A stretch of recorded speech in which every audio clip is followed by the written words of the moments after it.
नमस्कार, मैं हूं जूली। आप इस वक्त देख रहे हैं the India top Bihar bulletin में आपका स्वागत है। खबरों की तरफ बढ़ने से पहले एक नजर सुर्खियों पर। बजट सत्र में विशेष राज्य का मुद्दा उठाएगी RJD JDU. Indian oil corporation limited ने 570 पदों के लिए निकाली भर्ती। ग्राम रक्षा दल के कर्मियों ने किया मंत्री सम्राट चौधरी के आवास के बाहर हंगामा। रेलवे के कारनामे से एनटीपीसी का नाम हुआ बदनाम। तेजस्वी ने कहा अब शिक्षक पुलिस बनेंगे और पुलिस बनेगी चोर। अब चलिए बढ़ते हैं दिन भर की बड़ी खबरों की ओर विस्तार से। बजट सत्र में विशेष राज्य का मुद्दा उठाएगी आरजेडी जेडीयू। आज से संसद का बजट सत्र शुरू होने वाला है और सबकी निगाहें आम बजट पर टिकी होंगी जो कि वित्त मंत्री निर्मला सीतारमण पेश करने वाली है। हालांकि अगर बिहार की बात करें तो बिहार के दो प्रमुख राजनीतिक दल यानी कि जदयू और राजद मिलकर संसद में बिहार को विशेष राज्य का दर्जा दिलाने की मांग को उठा सकते हैं। जनता दल यूनाइटेड ने इसके लिए रणनीति भी तैयार कर ली है। जेडीयू के राष्ट्रीय अध्यक्ष और लोकसभा सांसद ललन सिंह बिहार को स्पेशल स्टेटस देने की मांग लगभग हर दिन प्रधानमंत्री नरेंद्र मोदी से कर रहे हैं। ऐसे में ये उम्मीद जताई जा रही है कि बजट सत्र के दौरान जेडीयू की तरफ से ये मुद्दा संसद में उठाया जाएगा। इस मुद्दे पर जेडीयू को आरजेडी का साथ भी मिल सकता है क्योंकि आरजेडी के सांसद मनोज झा पहले भी बिहार को मिलने वाली सुविधाओं पर सवाल उठाते रहे हैं। आरआरबी एनटीपीसी कैंडिडेट से प्रियंका गांधी ने कहा हमारी सरकार आई तो 6 महीने के भीतर होगी नियुक्ति। आरआरबी एनटीपीसी के छात्रों के आंदोलन का असर बिहार से लेकर यूपी तक देखने को मिला। इसको लेकर कांग्रेस के पूर्व राष्ट्रीय अध्यक्ष राहुल गांधी से लेकर पार्टी की राष्ट्रीय महासचिव प्रियंका गांधी ने सोशल मीडिया पर निरंतर छात्रों का समर्थन किया। ऐसे में कल प्रियंका गांधी ने आरआरबी एनटीपीसी के छात्रों से मुलाकात की। इस मुलाकात के दौरान उन्होंने बताया कि अगर हमारी सरकार आएगी तो रिजल्ट और नियुक्ति में देरी नहीं होगी। हमने इसको लेकर के एक विधान बनाया है। इसमें हमने प्रपोजल किया है कि एक टाइम टेबल होना चाहिए।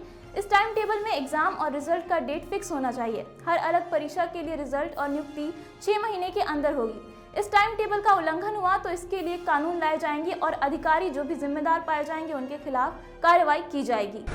इंडियन ऑयल कॉर्पोरेशन लिमिटेड ने 570 पदों के लिए निकाली भर्ती। इंडियन ऑयल कॉर्पोरेशन लिमिटेड ने अप्रेंटिस के पदों के लिए भर्ती के योग्य उम्मीदवारों से आवेदन मांगे हैं।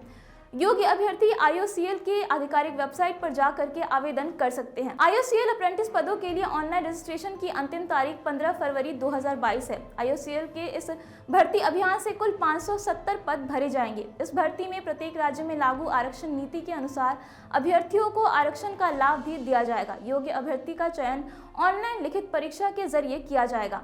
ऑनलाइन टेस्ट में 100 प्रश्न होंगे और समय सीमा 90 मिनट मिलेगी। परीक्षा में पूछे गए प्रश्न हिंदी और अंग्रेजी दोनों ही भाषाओं में होंगे। 3 फरवरी को 19 जिलों में गरज के साथ होगी बारिश। 3 फरवरी को पटना सहित राज्य के 19 जिलों में गरज के साथ बारिश की संभावना है। इस दौरान ठनके के साथ कई स्थानों पर तेज बारिश का पूर्वानुमान है। बारिश के बाद मौसम में साफ होने की भी संभावना है। हालांकि इस बीच राहत की बात यह है कि अगले 2 से 3 दिन में रात के तापमान में 4 डिग्री तक की वृद्धि होगी जो कि कनकनी वाली ठंड से राहत दिलाने में काफी सहायक साबित होगी। मौसम विभाग ने बदल रहे मौसम को लेकर लोगों को सेहत को लेकर के सावधान रहने की अपील की है। मौसम विभाग का कहना है कि पूर्वानुमान के मुताबिक पिछले 24 घंटे में राज्य में मौसम पूरी तरीके से शुष्क बना रहा। राज्य के अधिकांश जिलों में न्यूनतम तापमान 10 डिग्री सेल्सियस से कम दर्ज किया गया। ग्राम रक्षा दल के कर्मियों ने किया मंत्री सम्राट चौधरी के आवास के बाहर हंगामा। कई वर्षों से वेतनमान और नौकरी स्थायी करने की मांग कर रहे ग्राम रक्षा दल सह पुलिस मित्र के कर्मियों ने आज सुबह पंचायती राज मंत्री सम्राट चौधरी के निजी आवास के बाहर हंगामा कर दिया। कर्मियों ने आवास को घेर लिया। बैनर, लाठी, पेट्रोल, डीजल, टायर के साथ प्रदर्शनकारी मंत्री के आवास के बाहर बवाल करने लगे। बता दें कि बीते दिनों बीजेपी कार्यालय के बाहर भी ग्राम रक्षा दल के कर्मियों ने प्रोटेस्ट किया था। तब पुलिस के द्वारा बल का प्रयोग करते हुए उन्हें खदेड़ दिया गया था और आज एक बार फिर से संघ के लोगों ने मंत्री के आवास के बाहर प्रदर्शन किया है। रेलवे के कारनामे से एनटीपीसी का नाम हुआ बदनाम। आरआरबी की परीक्षाओं को लेकर हाल में हुए जबरदस्त बवाल और उस पर हुई रेल मंत्रालय की फजीहत के बाद अब एक और मजेदार मामला सामने आया है।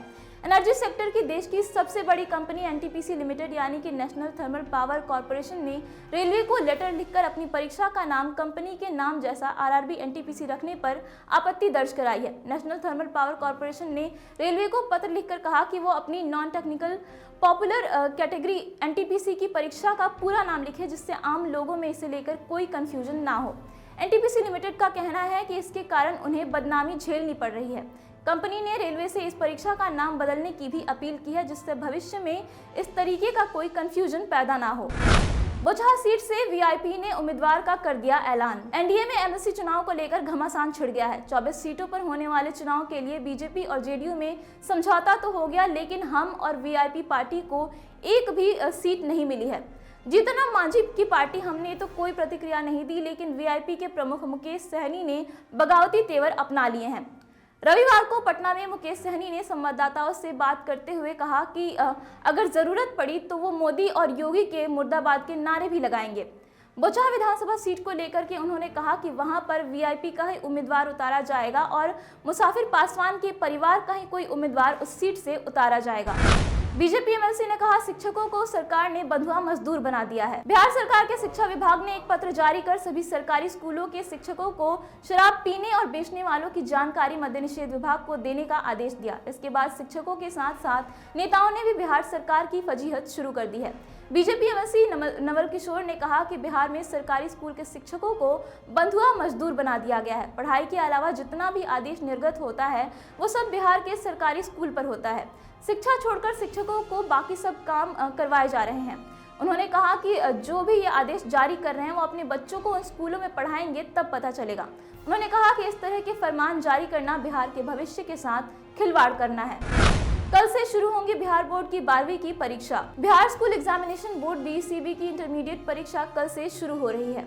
आधिकारिक नोटिफिकेशन के अनुसार 12वीं की परीक्षा 1 फरवरी से शुरू होकर 14 फरवरी तक चलेगी। इस बार बिहार बोर्ड में लगभग 14 लाख छात्र शामिल होंगे। पहली शिफ्ट सुबह 9:30 बजे से शुरू होगी और 12:45 तक चलेगी। वहीं दूसरी शिफ्ट दोपहर 1:45 पर शुरू होगी और 5 बजे तक चलेगी। बता दें कि 3 घंटों के पेपर में छात्रों को 15 मिनट का अतिरिक्त समय दिया जाएगा, जिसमें वो अपना पेपर पढ़ सकते हैं। इस 15 मिनट के दौरान छात्र अपने पेपर को देख सकते हैं, लेकिन वो कुछ लिख नहीं सकते। छात्रों को सलाह है कि वो अपने परीक्षा के दौरान एडमिट कार्ड और वैक्सीन सर्टिफिकेट को साथ लेकर जाएं। बिहार में मुजफ्फरपुर शेल्टर होम कांड 2। बिहार के बहुचर्चित मुजफ्फरपुर शेल्टर होम कांड को अभी लोग भूले भी नहीं थे कि पटना के गायघाट स्थित शेल्टर होम से लड़कियों को सप्लाई किए जाने का एक नया मामला अब सामने आया है। गायघाट स्थित उत्तर रक्षा गृह से निकली एक लड़की ने अधीक्षक के ऊपर गंभीर आरोप लगाए हैं। लड़की का कहना है कि यहां रह रही लड़कियों को नशे का इंजेक्शन देकर अवैध कारोबार में जाने के लिए मजबूर किया जाता है। जो लड़की अनैतिक काम में साथ नहीं देती है उसे प्रताड़ित किया जाता है और खाना तक नहीं दिया जाता। उत्तर रक्षा गृह से बाहर निकली लड़की आरोप लगाने के बाद वहां वापस जाने के लिए तैयार ही नहीं है। इस लड़की का वीडियो भी अब सोशल मीडिया पर काफी तेजी से वायरल हो रहा है। राजद का कांग्रेस को नसीहत, बिहार में अपनी हैसियत ना भूले। राजद नेता मृत्युंजय तिवारी ने एमएलसी चुनाव को लेकर कहा कि बिहार में कांग्रेस की ताकत नहीं है और इसे जमीनी हकीकत समझनी चाहिए। उन्होंने कहा कि हम केंद्रीय स्तर पर कांग्रेस का समर्थन करते हैं और दूसरे राज्यों में जब चुनाव होते हैं तब हम उनसे सीटों की मांग नहीं करते। ऐसे में कांग्रेस को भी समझना चाहिए कि सबकी भलाई इसी में है कि बिहार में वो राजद का समर्थन करें। उन्होंने कहा कि उपचुनाव और विधानसभा चुनाव के दौरान कांग्रेस ने जिद करके उम्मीदवार उतारे, जिसका नतीजा सबके सामने है। उन्होंने नसीहत देते हुए कहा कि कांग्रेस सीटों को लेकर हाय तौबा ना करे और इस बात पर ध्यान दे कि किस तरीके से एनडीए को 24 सीटों पर हराया जाए। भाजपा ने कहा, मुकेश सहनी हमारे भाई हैं। एमएलसी चुनाव में एक भी सीट न मिलने से तिलमिलाए वीआईपी के प्रमुख मुकेश सहनी ने आरोप लगाया कि भाजपा ने उनकी पीठ में खंजर भोंका है। इस पर बिहार सरकार के मंत्री नितिन नवीन ने मुकेश सहनी को भाई बता दिया। पथ निर्माण मंत्री नितिन नवीन ने कहा कि कहीं न कहीं मुकेश सहनी मानते हैं कि वो एनडीए और नीतीश कुमार के साथ है, तो उन्हें एनडीए के साथ मिलकर काम करना चाहिए। उन्हें पता है कि एनडीए के हित में बिहार का हित है। अभी वो भले ही आवेश में है, पर वो सोच समझकर निर्णय लेंगे। भाजपा हमेशा गठबंधन दलों का सम्मान करती है। वो तो हमारे भाई हैं। हम लोग का स्वभाव धोखा देने का नहीं है। पटना हाईकोर्ट ने कहा, सरकारी कर्मचारी अधिकारी को लंबे समय तक निलंबित नहीं रख सकती सरकार। पटना हाईकोर्ट ने सरकारी कर्मचारियों और अधिकारियों के निलंबन को लेकर एक बड़ा फैसला लिया है। हाईकोर्ट ने कहा कि किसी अधिकारी या कर्मचारी को लंबे समय तक निलंबित नहीं रखा जा सकता है। हाईकोर्ट ने सर्वोच्च न्यायालय के एक फैसले का हवाला देते हुए कहा कि अगर निलंबित कर्मी के खिलाफ लंबे समय तक जांच चल रही हो तो उसे निलंबन मुक्त करना होगा। हाईकोर्ट में एक निलंबित अंचलाधिकारी राकेश कुमार ने याचिका दायर की थी। उसी याचिका पर सुनवाई करते हुए कोर्ट ने ये आदेश दिया है। तेजस्वी ने कहा अब शिक्षक पुलिस बनेंगे और पुलिस बनेगी चोर। बिहार के नेता प्रतिपक्ष ने भी शिक्षकों द्वारा शराब पकड़ने के आदेश पर प्रतिक्रिया दी है। उन्होंने तंज करते हुए कहा कि मैं जानना चाहता हूं कि शिक्षकों पर क्या क्या जिम्मेदारी है और अगर शराब भी शिक्षक ही पकड़ेंगे तो पुलिस क्या शिक्षा देगी। उन्होंने कहा कि बिहार में अब शिक्षक पुलिस बनेंगे और पुलिस चोर बनेगी, क्योंकि बिना पुलिस के मिलीभगत के तो तस्करी हो नहीं रही है, तो शिक्षक क्या पुलिस को पकड़ेंगे। उन्होंने कहा कि बिहार में क्वालिटी ऑफ एजुकेशन बद से बदतर हो गया है। इसके साथ ही उन्होंने कहा कि बिहार का भविष्य सुधारने के लिए शिक्षकों को उनका काम करने देना चाहिए और उन पर अतिरिक्त बोझ नहीं डालना चाहिए। तेजस्वी बनी बिग बॉस 15 की विनर। इंडियन टेलीविजन का रियलिटी शो बिग बॉस 15 के विनर का नाम घोषित हो चुका है। एक तरफ जहां प्रतीक के फैंस उनकी जीत की दावे कर रहे थे, तो वहीं दूसरी ओर तेजस्वी के चाहने वालों को भी उनके विनर होने पर पूरा भरोसा था। हालांकि प्रतीक को मात देते हुए तेजस्वी ने बिग बॉस 15 की ट्रॉफी अपने नाम कर ली है। साथ ही उन्होंने 20 लाख रुपए कैश भी जीत लिए हैं। तेजस्वी के विनर बनते ही प्रतीक के फैंस काफी नाराज हो गए। शो के अंत में बिग बॉस के विनर रहे दिवंगत सिद्धार्थ शुक्ला को भी याद किया गया। फिलहाल इस वीडियो में इतना ही। ये वीडियो आपको कैसा लगा हमें कमेंट करके ज़रूर बताएं। साथ ही अगर अभी तक आपने हमारे YouTube channel the India top को सब्सक्राइब नहीं किया है तो इसे सब्सक्राइब कर लें, और अगर ये वीडियो हमारे फेसबुक पेज पर देख रहे हैं, पेज को लाइक और फॉलो ज़रूर कर लें। धन्यवाद।